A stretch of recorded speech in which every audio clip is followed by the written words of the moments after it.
अस्सलाम वालेकुम स्टूडेंट, उम्मीद है कि आप खैर वाफियत से होंगे। स्टूडेंट, तो आज हम बहुत अहम लेक्चर स्टार्ट कर रहे हैं। आज का दिन आपके लिए बहुत अहम है क्योंकि हम पढ़ रहे हैं हाइब्रिडाइजेशन। और जिस स्टूडेंट ने मेरा इससे पहला जो लेक्चर है जिसमें मैंने शेल, सब शेल और ऑर्बिटल को डिटेल से पढ़ाया था, तो इस लेक्चर को समझने के लिए वो समझना बहुत लाजमी है। तो वो काइंडली जो स्टूडेंट ने वो लेक्चर नहीं देखा है तो वो काइंडली पहले उस लेक्चर को देख ले। ये लेक्चर जो है फिर आपको अच्छी तरीके से समझ आएगा। स्टूडेंट, ये जो टॉपिक है हाइब्रिडाइजेशन, ये बहुत कंसेप्चुअल टॉपिक है। इसके अंदर बहुत सारी चीज़ें हैं, बहुत सारे जो एमडीकेट के, ईकेट के और जो फ्रेश मैट्रिक्स है वो कराते हैं फर्स्ट ईयर के स्टूडेंट, उनके लिए टॉपिक समझना और इनके अंदर अगर थोड़ा सा क्वेश्चन का सीक्वेंस अगर चेंज कर दी जाए तो उसके अंदर आसानी से फंस जाते हैं। स्टूडेंट, आज इसको हम ऐसे तरीके से पढ़ेंगे कि इसके अंदर कोई भी चीज़ ना रहे, चाहे वो एमडीकेट के स्टूडेंट के लिए हो या ईकेट के हो या सिंपल एंटिटेस्ट के जो फर्स्ट ईयर के जो स्टूडेंट है उनके लिए हों। अब इसके अंदर हमने कौन कौन सी चीज़ें पढ़नी है ये समझना बहुत लाजमी है। इसके अंदर सबसे पहले वाई हाइब्रिडाइजेशन आया था क्यों, what is the cause of hybridisation. Number 2, what is hybridisation. Number 3, rules of hybridisation के 12 रूल है, 12 रूल है, उसको समझना बहुत लाजमी है। चौथे नंबर पे आपके पास टाइप ऑफ हाइब्रिडाइजेशन के कौन कौन से एग्जाम होते हैं। 5वें नंबर पे हाउ टू फाइंड हाइब्रिडाइजेशन को हम कैसे मालूम करते हैं। आपको कोई आयन दिया है या कोई मॉलिक्यूल दिया है कि इसका जो सेंट्रल का एटम है उसका हाइब्रिडाइजेशन मालूम करें। कभी कभी आपको मॉलिक्यूल का स्ट्रक्चर दिया होता है कि इस हाइब्रिडाइजेशन मालूम करें, कभी कभी मॉलिक्यूल का स्ट्रक्चर भी नहीं दिया होता है, सिर्फ मॉलिक्यूल दिया होता है कि इसका हाइब्रिडाइजेशन मालूम करें। उसको फिर हम एक सुपर ट्रिक के साथ, बहुत सुपर ट्रिक के साथ इसको हम समझते हैं। स्टूडेंट, ये जो टॉपिक है बिल्कुल इसमें 1% भी रट्टा मारने की ना कोशिश करना और इसमें रट्टा चलती है। ये बिल्कुल आप इसको कंसेप्ट के साथ, और इसका जो कंसेप्ट है आज हम जिस तरीके से पढ़ेंगे, जिस अंदाज से पढ़ेंगे, मैं कोशिश करूँगा आपको बहुत आसान तरीके से और बहुत एक नया अंदाज के साथ आपको ये सारी चीज़ें आपको पढ़ा दूँ। और मुझे उम्मीद है कि जो स्टूडेंट इसको अच्छी तरीके से इसको राइट डाउन करें अपनी कॉपी वगैरह पे, तो इंशाल्लाह इसको किसी भी एग्ज़ाम में कोई मसला नहीं आएगा, ये मेरा वादा है आपसे। तो लेकिन आप लोगों ने वीडियो को आखिर तक देखना है। इसके शायद एक मैं पार्ट में डिवाइड कर लूँ, तो ये बिगनर से लेकर जो उन स्टूडेंट के लिए भी है, मतलब एमडीकेट के, ईकेट के टॉपर के लिए भी है, क्योंकि इसके अंदर हमने बहुत सारी चीज़ें पढ़नी है। स्टूडेंट, तो आते हैं अपने टॉपिक की तरफ। वाई हाइब्रिडाइजेशन के आने की वजह क्या बनी। स्टूडेंट, हाइब्रिडाइजेशन जो है आपको पता है इससे पहले जो थ्योरी आई थी VBT, valence bond theory. Valence bond theory कुछ मॉलिक्यूल का जो ज्योमेट्री है, उस मॉलिक्यूल का ज्योमेट्री जो है वहाँ पे जो वीबीटी है वो फंस गई थी, वहाँ पे उसके ऊपर क्वेश्चन उठना शुरू हो गए। मतलब उन मॉलिक्यूल का ज्योमेट्री या शेप वो वीबीटी के मुताबिक, कंसेप्ट के मुताबिक नहीं, लेकिन वीबीटी ने उन मॉलिक्यूल का जो शेप है या ज्योमेट्री है वो सही बताया था, लेकिन अंदर की स्टोरी नहीं बताई। क्योंकि वीबीटी के कंसेप्ट के मुताबिक उन मॉलिक्यूल का जो ज्योमेट्री है वीबीटी के कंसेप्ट के मुताबिक वो ज्योमेट्री नहीं बनती है। हालांकि वो ज्योमेट्री है सही, लेकिन उनकी वीबीटी के कंसेप्ट के मुताबिक वो ज्योमेट्री नहीं बनती। तो VBT was struggle to explain the specific geometries observed in certain molecules. Like यहाँ पर मैं आपको बता दूंगा कि वो कौन से एलिमेंट थे या कौन से मॉलिक्यूल थे जिसके अंदर वीबीटी फेल हो गई थी और कहाँ पे वो कामयाब थे। तो इसको एक नए अंदाज के साथ समझते हैं, एक बिल्कुल नए मैकेनिज्म के साथ समझते हैं। तो स्टूडेंट, यहाँ पर मैंने कुछ एलिमेंट का इलेक्ट्रॉनिक कॉन्फ़िगरेशन लिखा है आपके समझाने के लिए कि कौन सा कहाँ पे वीबीटी पास हो गई थी और कहाँ पे फेल हो गई थी। अभी तो हम ऐसे छोटा मोटा करके पढ़ रहे हैं, बिल्कुल आप ये समझे कि अभी तक हमने हाइब्रिडाइजेशन स्टार्ट ही नहीं किया है।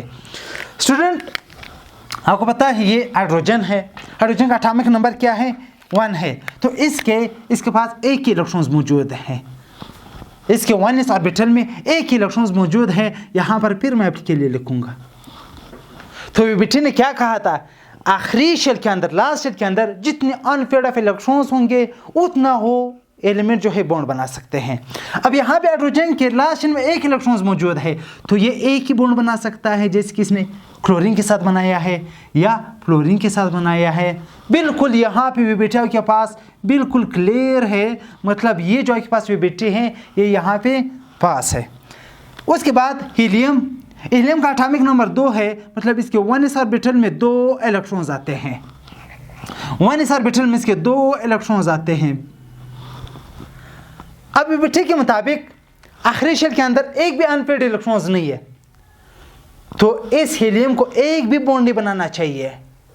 और बिल्कुल ये सही कह रही है, 100% सही कह रही है, क्योंकि हीलियम आपको पता है ये नोबल गैसेस है, ये बॉन्ड नहीं बनाते क्योंकि इनका जो पहला शेल है के शेल के अंदर 2 इलेक्ट्रॉन्स आते हैं, वो तो कंप्लीट है। बिल्कुल यहाँ भी वीबीटी बिल्कुल सही है। लिथियम के अंदर आते हैं, लिथियम एटॉमिक नंबर 3 है, 1s के अंदर 2 इलेक्ट्रॉन्स और 2s के अंदर 1 इलेक्ट्रॉन्स बच, जिसको हम यहाँ पर लिखते हैं।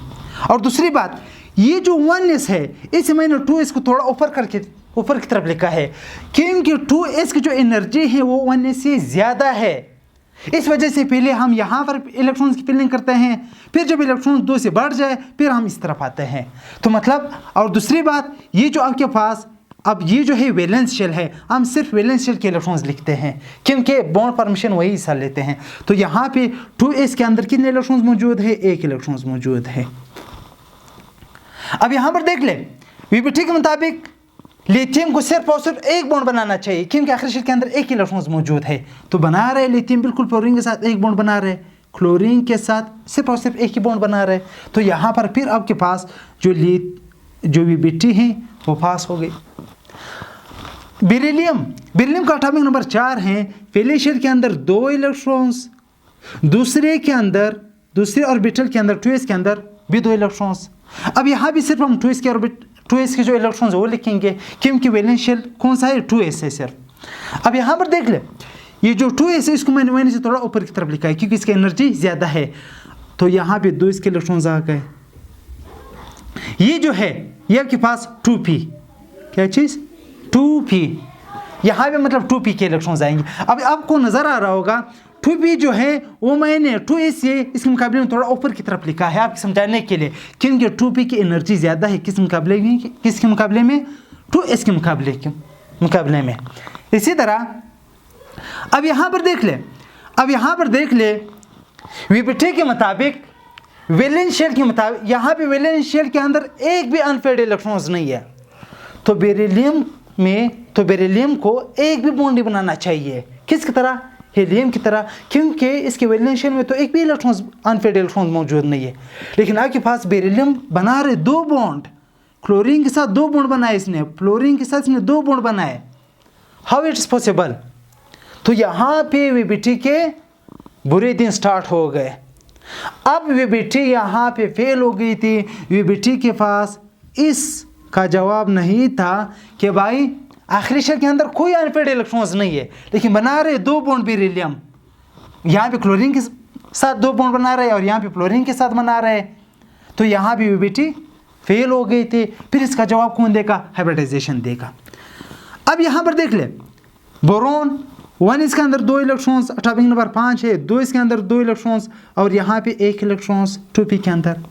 अब यहाँ पे 2s के इलेक्ट्रॉन हम सिर्फ लिखेंगे 2 इलेक्ट्रॉन्स और 2p के लिखेंगे 1 इलेक्ट्रॉन्स। अब मैंने फिर 2p को 2s के मुकाबले में थोड़ा ऊपर की तरफ लिखा है क्योंकि ये शो कर रहा है कि 2p की जो एनर्जी है वो थोड़ा ज़्यादा है किस मुकाबले में? 2s के। अब स्टूडेंट, वीबीटी के मुताबिक बोरोन को इसके लास्ट शेल में सिर्फ 1 अनपेयर्ड इलेक्ट्रॉन्स है, तो बोरोन को सिर्फ और सिर्फ 1 बॉन्ड बनाना चाहिए। लेकिन बोरोन आपके सामने है 3 बॉन्ड बना रहे, क्लोरीन के साथ बोरोन ट्राइक्लोराइड या बोरोन ट्राइफ्लोराइड, बिल्कुल फ्लोरीन के साथ भी ये 3 बॉन्ड बना सकते हैं। तो यहाँ पे वीबीटी के पास इसका जवाब नहीं था, तो वीबीटी यहाँ पे फिर फेल हो गई थी। अब हम आते हैं कार्बन की तरफ।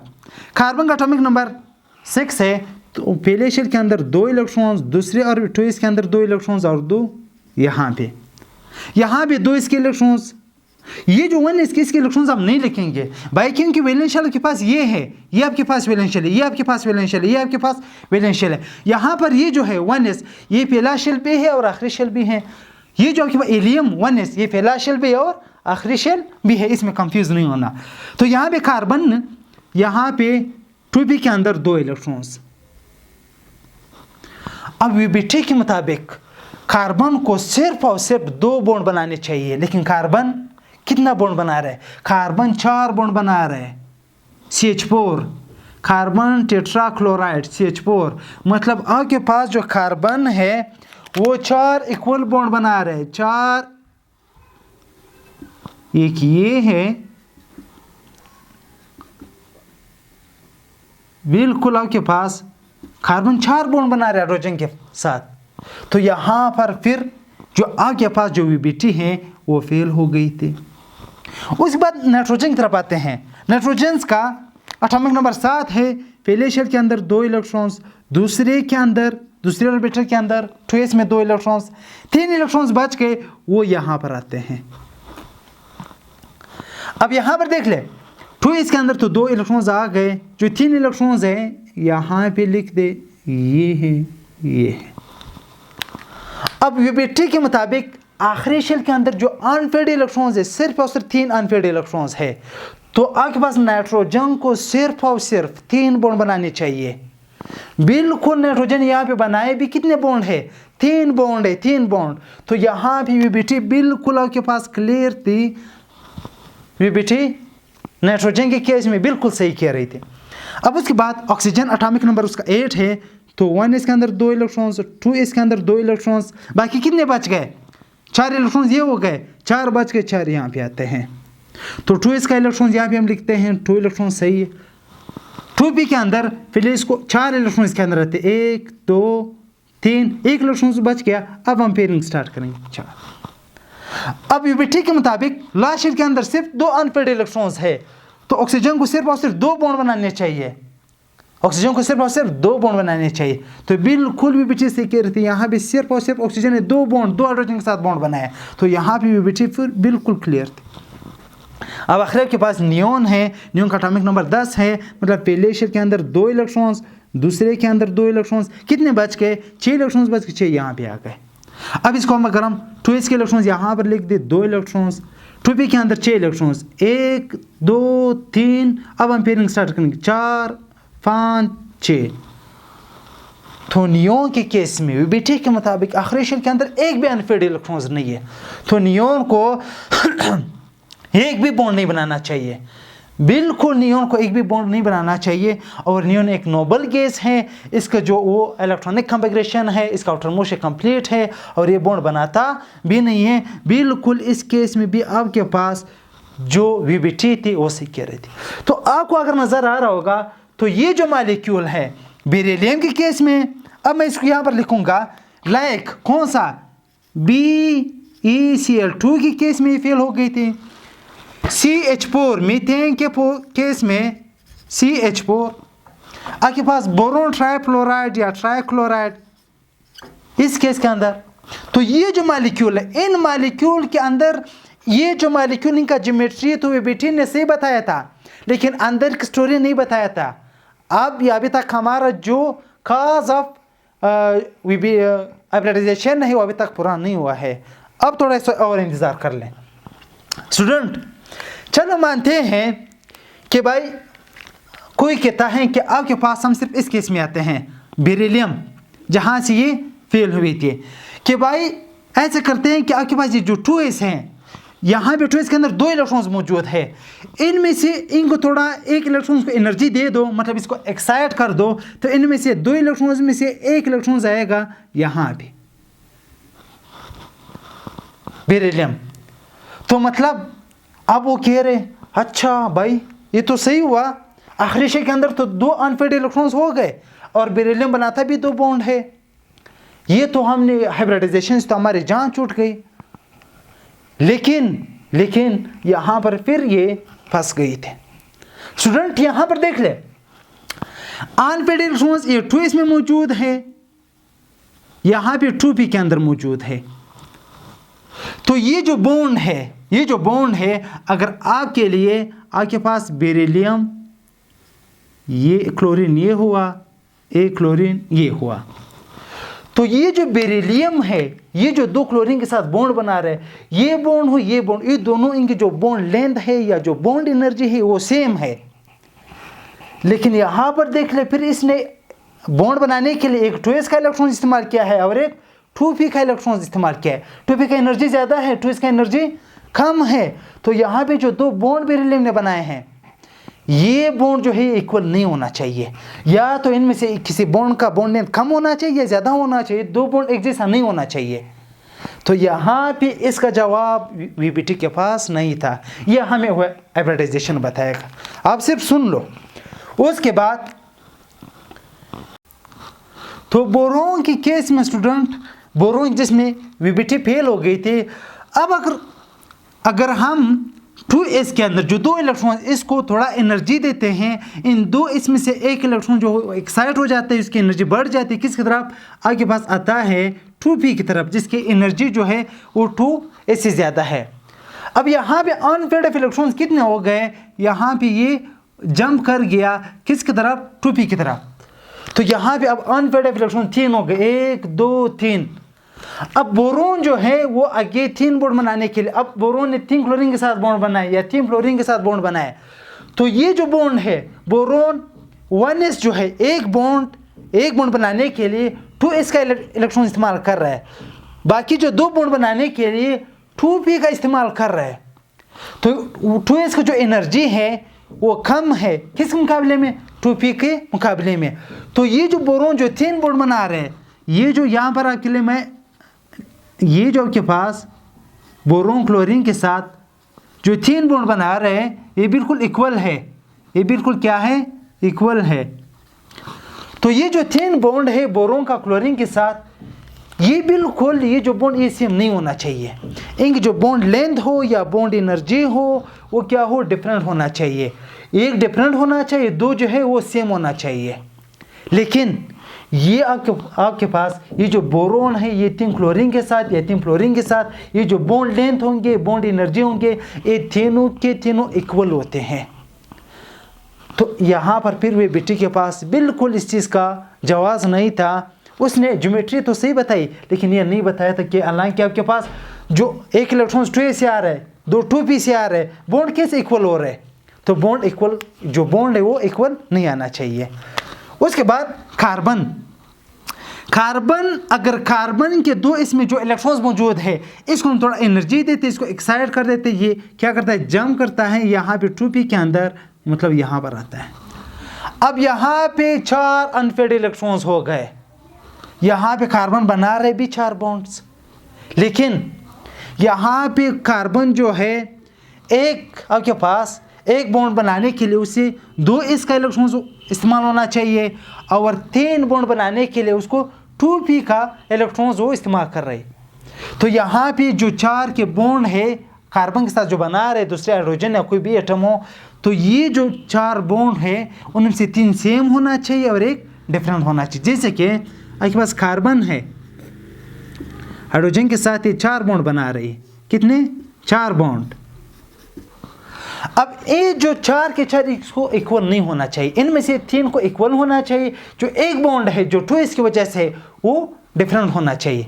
लेकिन कार्बन के अंदर ये 4 के 4 बॉन्ड ये क्या है? सेम है। इनकी बॉन्ड लेंथ हो या बॉन्ड एनर्जी हो, ये क्या है? सेम है। तो ये भी वीबीटी, यहाँ पर भी इसके पास कोई इस सवाल का जवाब नहीं था। इसी तरह के पास नाइट्रोजन है, बाकी तो सही, नाइट्रोजन ने 3 बॉन्ड बनाए हैं, सही है वो तो हमने। तो ये जो मैंने आपको मालिक्यूल बताए, बेरिलियम, मीथेन, बोरोन ट्राइक्लोराइड, तो जिसमें आपके पास वो जो आपके पास वीबीटी थी वो फेल हो गई थी। अब वीबीटी ने क्या बताया था? उसने कहा था जो आपके पास मीथेन का जो स्ट्रक्चर है, मीथेन का जो स्ट्रक्चर है वो क्या है? जो ज्योमेट्री वो टेट्राहेड्रल है। क्या है? टेट्राहेड्रल है। इसका क्या है? BCl2 इसका लीनियर है। यहाँ पर मैंने आप लोगों के लिए लिख के दिया है। बोरोन ट्राइक्लोराइड का ट्राइगोनल प्लेनर होना चाहिए।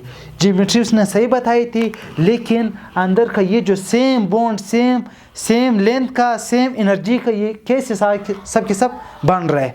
तो इसका जवाब फिर किसने दिया? हाइब्रिडाइजेशन नहीं दिया। अब हम चलते हैं आगे की तरफ। तो अभी हम ऑर्बिटल का जो कौन से ऑर्बिटल होते हैं और ऑर्बिटल का शेप जो है वो किस तरह होते हैं, थोड़ा इसको समझते हैं। फिलहाल छोड़ डिफिनेशन को, व्हाट्स हाइब्रिडाइजेशन छोड़ दो फिलहाल। यहाँ पे इसको थोड़ा समझते हैं कि शेप कैसे होता है और कौन से ऑर्बिटल होते हैं और कौन से हमारे काम के ऑर्बिटल है। अब यहाँ पर स्टूडेंट ऑर्बिटल पहले भी बताया था, ऑर्बिटल जो है 4 किस्म के होते हैं, S, P, D, F। अब यहाँ से मैंने S को सबसे आखिर में लिखा है। ऊपर की तरफ जो एनर्जी है वो बढ़ रही है। S ऑर्बिटल की जो एनर्जी है वो सबसे कम है, फिर उससे ज़्यादा P ऑर्बिटल की है, P ऑर्बिटल से फिर ज़्यादा D ऑर्बिटल की है, D ऑर्बिटल से ज़्यादा फिर F ऑर्बिटल की है। मतलब सबसे कम एनर्जी S ऑर्बिटल की है, सबसे ज़्यादा एनर्जी F ऑर्बिटल की है। सबसे पहले इलेक्ट्रॉन्स इसके अंदर आएंगे और सबसे आखिर में इलेक्ट्रॉन्स यहाँ पर आएंगे F ऑर्बिटल के अंदर। स्टूडेंट S ऑर्बिटल इसका जो शेप है वो बिल्कुल आपको स्फेरिकल शेप नज़र आएगा, गोल होल शेप आपको स्फेरिकल शेप नज़र आएगा, एक सर्कल की तरह। S मीन स्फेरिकल, कि इस ऑर्बिटल का जो शेप होगा वो क्या होगा? स्फेरिकल होगा। स्फेरिकल मतलब अब यहाँ पे आपको इलेक्ट्रॉन्स जो है उसकी जो प्रोबेबिलिटी है, चांसेस है, वो यहाँ इस एरिया में, यहाँ पे ये मैंने सर्कल ड्रा किया, इस एरिया में आपको इलेक्ट्रॉन्स मिलेगा और ये इक्वल, यहाँ पे इलेक्ट्रॉन जो डिस्ट्रीब्यूशन है वो इक्वल है। तो एस ऑर्बिटल की शेप क्या है? स्फेरिकल है। दूसरे नंबर पे पी ऑर्बिटल जो शेप है वो डंबल लाइक, जैसे डंबल लाइक। डंबल आप लोगों ने देखे होंगे जो क्लब के अंदर लोग इस्तेमाल करते हैं प्रैक्टिस वगैरह के लिए। अब आपको पता है पी जो सब शेल के अंदर 3 ऑर्बिटल मौजूद है, Px, Py, Pz। इसका जो शेप है वो क्या है? डंबल लाइक है। लेकिन सिर्फ फर्क इतना है, ये जो आपके पास जो 3 ऑर्बिटल हैं इनका स्पेस के अंदर इनका जो डायरेक्शन है और रोटेशन है सिर्फ ये अलग है। अब यहाँ पर देख ले, एक है Px, एक है Py, एक है Pz। इनका जो शेप है वो क्या होगा? डंबल है। चाहे वो x एक्सिस पे मौजूद हो या Py मतलब y एक्सिस पे मौजूद हो या z एक्सिस पे मौजूद हो, उनका जो शेप है वो डंबल लाइक रहेगा। d ऑर्बिटल का जो शेप है वो आपको डंबल लाइक नज़र आएगा और एक फूल जैसे होता है, खूबसूरत फूल जैसे नज़र आएगा। f ऑर्बिटल का तो हम लिखते ही नहीं क्योंकि बहुत कम्प्लेक्स है। अब स्टूडेंट ये जो है d ऑर्बिटल, ये जो है ये आप कम्प्लेक्स कंपाउंड के अंदर पढ़ेंगे। अब यहाँ पर F और D ऑर्बिटल से हमारा कोई लेना देना नहीं है, तो हमारे लिए काम बहुत आसान हो गया। अब हमने सिर्फ क्या चीज़ पढ़ना? S और P ऑर्बिटल। अब ये जो स्टोरी है इसको हमने आगे बढ़ाना है। कौन से ऑर्बिटल का? S और P का। पहले एक चीज़ तो ये समझे, ये जो आपके पास जो ऑर्बिटल है P के, Px, Py, Pz, ये 3 ऑर्बिटल इस वजह से मैंने इनको सेम लाइन में लिखा है क्योंकि इनकी एनर्जी क्या है? सेम है। डी जनरेट ऑर्बिटल इसको कहते हैं। इसकी एनर्जी कम है और इसका एनर्जी P का ऑर्बिटल, जो P ऑर्बिटल की एनर्जी वो इससे ज़्यादा है। स्टूडेंट अब यहाँ पर अगर आपके पास ये जो P का ऑर्बिटल है, मतलब जिस तरह हम कहते हैं ये x एक्सिस है, क्या है? x एक्सिस है। तो आपके पास ये जो ऑर्बिटल इसको हम इस तरह लिखते हैं डंबल लाइक, ये आसान। अगर पी वाई ऑर्बिटल के लिए मतलब जिस तरह हम लाइन लिखते हैं वाई एक्सिस के लिए ना, ये वाई एक्सिस है, तो ये आपके पास ये क्या है? ये ऑर्बिटल, ये डंबल लाइक आपको वाई एक्सिस पे नजर आएगा। जिस तरह हम जेड के लिए ये लाइन ड्रा करते हैं जिस तरह, तो ये आपको जेड एक्सिस में, मतलब हर आपके पास पी एक्स हो, पी वाई, पी जेड हो, इनकी एनर्जी सेम होती है और इनकी शेप भी क्या है?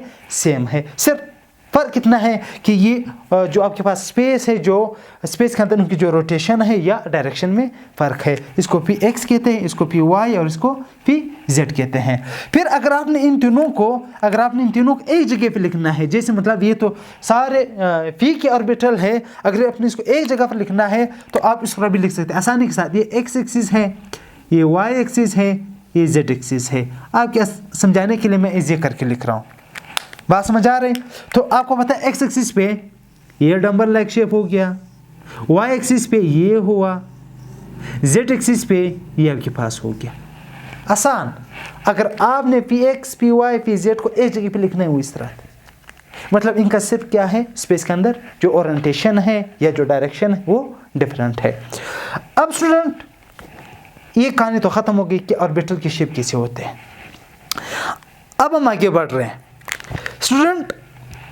अगर मैं इस ऑर्बिटल जिसकी एनर्जी कम है, पी ऑर्बिटल के साथ इनका अगर मैं हलवा बना दूं, इनको मिक्स कर दूं, क्या कर दूं, अगर इनको मैं मिक्स करना चाहूं, अगर इनको मैं मिक्स करना चाहूँ, आपको पता है पी ऑर्बिटल की एनर्जी ज़्यादा है, तो इसकी जो एनर्जी है, ये जो इसका एक्स्ट्रा एनर्जी जो ज़्यादा है, ये कुछ एनर्जी रिलीज़ करेगा। क्या करेगा, रिलीज़ करेगा, नीचे की तरफ आएगा। इस ऑर्बिटल की एनर्जी क्या है वो आपको पता है क्या है, कम है, तो इसकी एनर्जी थोड़ा एनर्जी मिलने पर यहाँ पर आएगा। अब इन दोनों की क्या होगी, मिलाप होगी, इंटरमिक्स होंगे। मतलब आसान रूप से इस तरह से, ये पी ऑर्बिटल ये बहुत ज़्यादा मीठा है, इसकी एनर्जी ज़्यादा है, मतलब मीठापन कोई एनर्जी से रिलेट, ये ज़्यादा मीठा है। एस ऑर्बिटल ये कम मीठा है, तो ना हम इसको प्योर हालत में इस्तेमाल कर सकते हैं क्योंकि ज़्यादा मीठा है, हम इसको इस्तेमाल नहीं कर सकते, और ना इसको हम इस्तेमाल कर सकते हैं, बहुत कम मीठा है, मज़ा ही नहीं आता है। तो फिर हम क्या करते हैं, इसको मिक्स करते हैं। मिक्स होने के बाद फिर हमें जो चीज़ मिलेगा, फिर उसके अंदर जो मीठापन है वो क्या होगा, ना ज़्यादा होगा ना कम होगा, और हमें मज़ा भी आएगा। और यहाँ पर आपको अभी मज़ा आएगा। अब यहाँ पर देख ले, आपके पास ये जो दो ऑर्बिट, इनको मैं मिक्स अप कर रहा हूँ, ये क्या है आपके पास, आसानी के लिए आपके पास तो हो गया कौन सा, पी ऑर्बिटल, कौन सा, पी ऑर्बिटल। इसको थोड़ा इस तरफ कर लेते हैं, पी ऑर्बिटल। इसके साथ मैंने मिक्स कर दिया क्या चीज़, इस ऑर्बिटल, ये दोनों क्या हो गए, मिक्स हो गए। क्या हो गए, ये इस तरह मिक्स हो गए, इस तरह क्या हो गए, अगर मैं इसको हमें, ये दोनों क्या हो गए, मिक्स हो गए। अब स्टूडेंट आप मुझे बता दें, इस ऑर्बिटल का शेप क्या था, स्फेरिकल था, इस ऑर्बिटल का डंबल लाइक था, इसका एनर्जी कम था, इसका एनर्जी ज़्यादा था। अब इन दोनों को मैंने इंटरमिक्स कर दिया, क्या कर दिया, इंटरमिक्स कर दिया। इंटरमिक्स होने के बाद आपको क्या लगता है, इनकी शेप आपको एक जैसा, एक शेप आपको नज़र आएगा। एक बात हो गई, इनकी जो एनर्जी है ये क्या होगा, एनर्जी भी आपको एक ही एनर्जी नज़र आएंगी। स्टूडेंट अगर इसको हम और अच्छी तरह से लिख दें, अगर इसको हम और अच्छी तरह से लिख दें,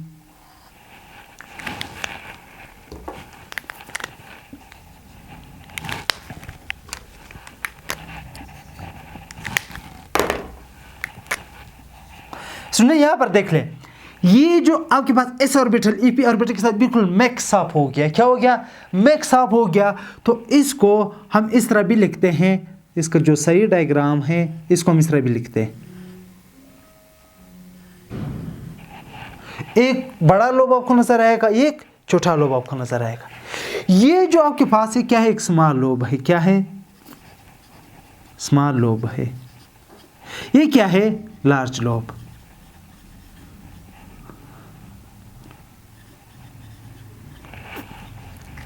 मतलब ये जो आपके पास जो एस ऑर्बिटल है पी ऑर्बिटल के साथ मिक्स अप होने के बाद, ये इतने मिक्स हो जाते हैं कि ये जो जो एस ऑर्बिटल है बिल्कुल आपको एक छोटा सा स्मॉल लोब की नज़र में आएगा, जिसको हम जब मॉलिक्यूल का स्ट्रक्चर ड्रा करते वक्त इसको बिल्कुल हम नेगलेक्ट कर लेते हैं। इसको हम इस तरह भी लिख सकते हैं, मॉलिक्यूल के स्ट्रक्चर के दौरान इसको हम इस तरह लिखते हैं, बिल्कुल ये जो छोटा लोब इसको हम नेगलेक्ट कर लेते हैं।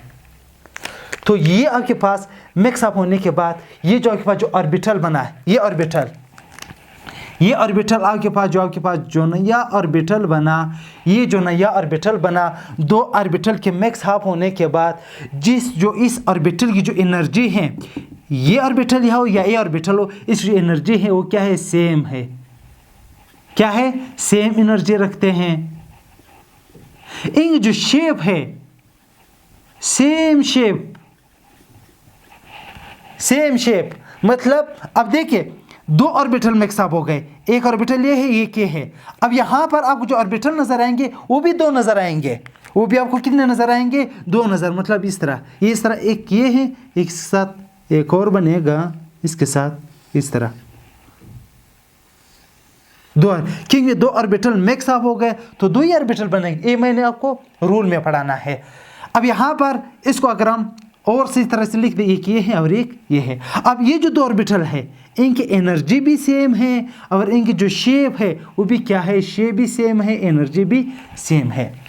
तो ये जो नया ऑर्बिटल बने ये डिफरेंट शेप और डिफरेंट एनर्जी वाले ऑर्बिटल से, इस ऑर्बिटल को कहते हैं, इन ऑर्बिटल को कहते हैं हाइब्रिड ऑर्बिटल। इन ऑर्बिटल को चाहे ये हो या ये हो, इन ऑर्बिटल कहते हैं हाइब्रिड ऑर्बिटल्स।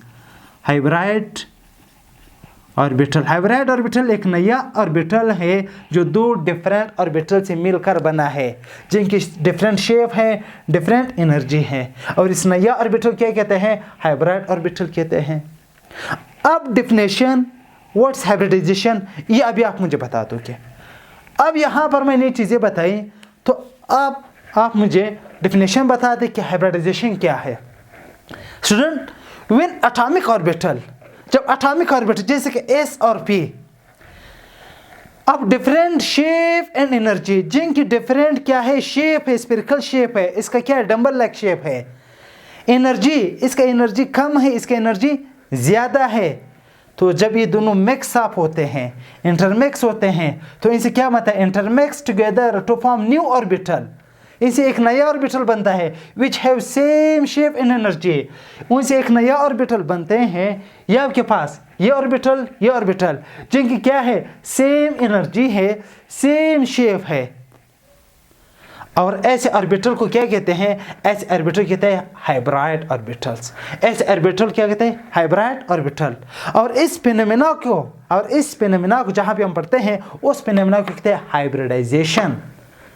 तो ये था आपके पास हाइब्रिडाइजेशन, जिसमें बहुत सारे स्टूडेंट कंफ्यूज रहते हैं। तो बिल्कुल आपने स्टेप वाइज पढ़ना है। इसके अंदर क्या है, सिर्फ डिफरेंट ऑर्बिटल्स, sp दो डिफरेंट ऑर्बिटल है जिनकी सेम डिफरेंट एनर्जी है, डिफरेंट आपके पास शेप है, इंटरमिक्स हो गए। इनसे एक पहले इस तरह ऑर्बिटल बनते, मैंने कहा था आप समझाने के लिए। फिर मैंने कहा था ये इतने इंटरमिक्स हो जाते हैं कि बिल्कुल आपको जो ऐसा ऑर्बिटल एक छोटा सा लूप के शक्ल में नजर आएगा। ये दो ऑर्बिटल बन गए। अब ये जो दो ऑर्बिटल, इनके दरमियान आप फर्क नहीं कर सकते हैं, फर्क ही नहीं कर सकते, क्योंकि ये दोनों एक जैसे, इनके शेप भी एक जैसा है, एनर्जी भी एक जैसा है। इन ऑर्बिटल कहते हैं हाइब्रिड ऑर्बिटल, और इस फिनोमेना कहते हैं हाइब्रिडाइजेशन। अब इसके बाद स्टूडेंट रूल से पहले हमने क्या पढ़ना है, हमने पढ़ना है आपके पास जो CH4 का स्ट्रक्चर हाइब्रिडाइजेशन के मुताबिक, आपके पास BCl3 का स्ट्रक्चर, आपके पास BeCl2 के structure, methane, boron trichloride, beryllium dichloride, इनका जो स्ट्रक्चर है हाइब्रिडाइजेशन के मुताबिक वो मैं आपको ड्रा करके दूंगा। फिर उसके बाद हम चलते हैं रूल्स ऑफ हाइब्रिडाइजेशन।